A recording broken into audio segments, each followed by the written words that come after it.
Émilie, MAPR6, la candidate en couple avec un pervers narcissique, il l'aurait espionnée en cachette au cours d'un live sur Instagram. Émilie de Mariée au premier regard a fait des confidences glaçantes sur une relation passée avec un pervers narcissique. Émilie s'est fait connaître grâce à l'émission Mariée au premier regard. La jeune femme a participé à la saison 6 du programme, mais malheureusement, son mariage avec Frédéric n'a pas fonctionné très vite. Le duo a demandé le divorce. Émilie n'a pas eu une vie facile. Comme elle l'a expliqué dans son portrait, le père de sa fille l'a abandonnée pendant sa grossesse. Depuis, elle élève seule la petite Lina. Mais lors d'un live organisé sur Instagram, la maman a fait des révélations glaçantes sur une relation passée, avec un pervers narcissique. Avant de rentrer dans le vif du sujet, Émilie a expliqué « J'ai eu une enfance difficile, j'ai manqué d'amour pendant mon enfance, j'ai retrouvé mon papa sur le tard. Ces histoires d'amour ont toujours été compliquées par la suite.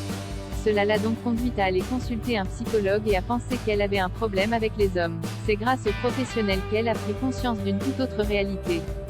Mais madame, ce que vous êtes en train de me dire, c'est que vous êtes entre les mains d'un manipulateur pervers narcissique, lui a-t-il assuré. Émilie, on est sous emprise, le psychologue a prévu ce qu'il allait se passer. Il m'a dit de regarder mon téléphone, il pensait que cet homme m'espionnait, a-t-elle poursuivi en reconnaissant que c'était effectivement le cas.